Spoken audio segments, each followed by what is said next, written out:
Hi, everybody. I'm Bob Wilson. I'm a singer-songwriter in San Antonio, Texas. Been writing songs since 1968. This is my 174th CD, and I've wrote so many songs in my life. Poems, songs, short stories, stuff like that. I'm retired. I'm retired. I retired from the bus company, actually, 30 years, but I have a great memory. I do a lot of stuff on history. Now that I'm retired, and I'll keep my mind occupied, I do a lot of research. Okay, the name of this is a uh, history lesson. Now, I do research on the computer and everything because I try to get it as accurate as I can. So your scholars out there, I'm a C student from Burbank High School in San Antonio. Okay, but I try to get all the facts correctly. Okay, the name of this video is called "The Secrets of the 1830 Forced American Indian Removal Act." Okay, first let's talk about. I'm glad that I'm alive. I'll be 70 in October. I'm glad that in 2020 the world is actually uh, talking about all injustices like Black Lives Matters. That's true. 1865, the end of slavery. I mean, we should talk about that. The Nazi thing, the injustices all over the world. The Today you have more freedom. The you can be who you want. You can marry who you want. Uh, I'm glad about that. I am half a Native American. My dad is was a full-blooded Cherokee Indian, and where we talk about 1865 and the freeing of the slaves, which is very important. I mean, I'm not knocking that. I'm just saying that it saddens me as a Native American, a true Native American here, with Native American blood in my body.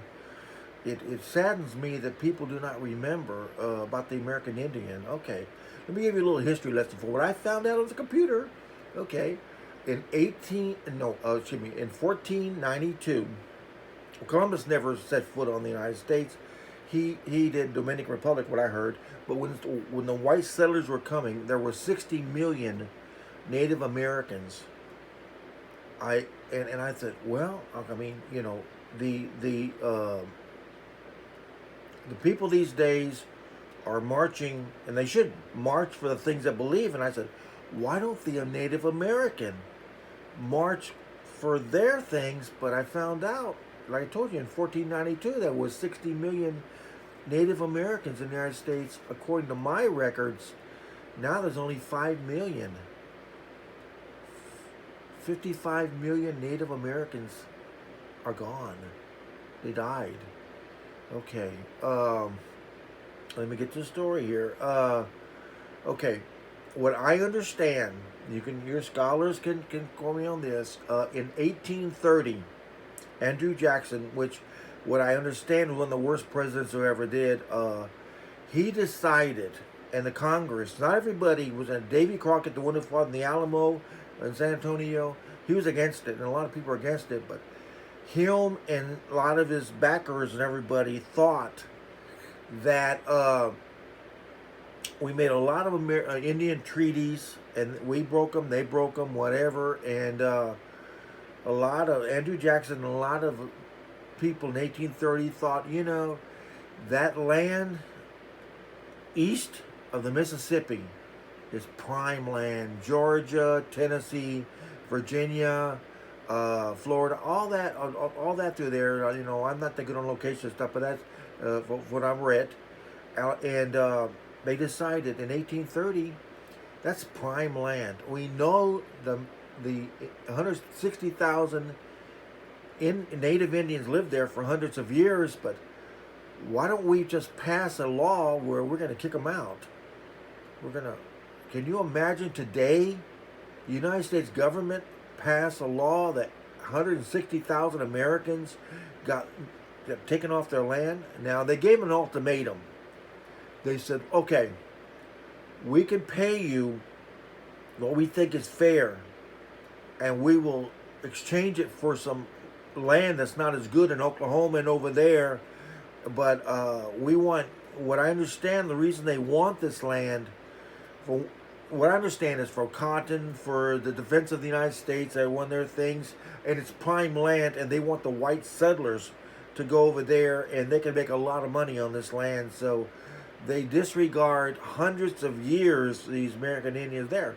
Okay, make a long story short, 60,000 American Indians said, okay, they took the money, they marched or went 1,000 miles to the other part of the country to relocate. 100,000 Indians stood their ground, like they do these days. They stood their ground. The Cherokee, I'm part of Cherokee. Cherokee Indians stood their ground. So Andrew Jackson and Congress, they said, look, either you're going to take the money and move, or we are going to get federal army troops and herd you out like cattle. And they had to herd out 100,000 Cherokee and other Indians, 100,000. I heard a lot of it in the wintertime too. Herd them to go over to Oklahoma there. 4,000 Cherokees died on the way by force. Can you, and what I'm saying, I always wondered, I said, how come there's no American Indian Day that I know of? How come they don't talk about 1830, May 28th, I believe, of 1830, the Indian Removal Act? How come it's not a big deal? But there's only 5 million American Indians left. They're wiped out. And it's a minority, so I guess, I don't hate anybody. I do a lot of research. I'm gonna do a lot of these videos on different things, but I never want to piss anybody off. I don't want to be sued, and I don't want to. But I do a lot of research, and I think especially the younger kids, because I don't know if they even talk about this in school or not. But they should know that the American government forced 160,000 American Indians off their land, paid them a little bit of money, and forced them to go across the country to give that land to white settlers who made a fortune on it. And it was better, and what I understand, it was better for the country, because it was better for the people backing the president and stuff like that. So that's what I have to say about that. But like I say, I don't hate anybody. 160,000 American Indians who lived there for hundreds of years were forced off by the government, paid probably not what it was worth, and forced across the country. And that's sad. I don't know why we do not talk about that, but the problem is with the American Indian, there's nothing good you can say. We stole their land. We killed a lot of them. They showing that it really used to make me angry that I watch Cowboy and Indians, and the Indians are always the stupid ones on the horses, invading the settlers, and they're always the bad guy.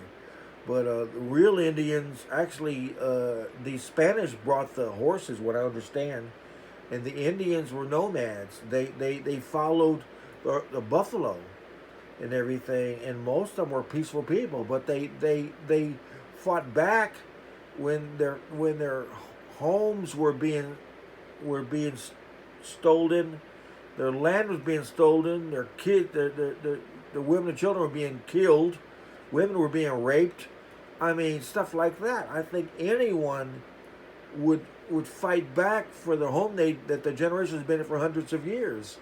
So this video is for all the younger people who don't know about this. And like I say, I do not hate anybody. And the next time you run into a real American Indian that has blood American Indian, it says, wow, look what you've gone through.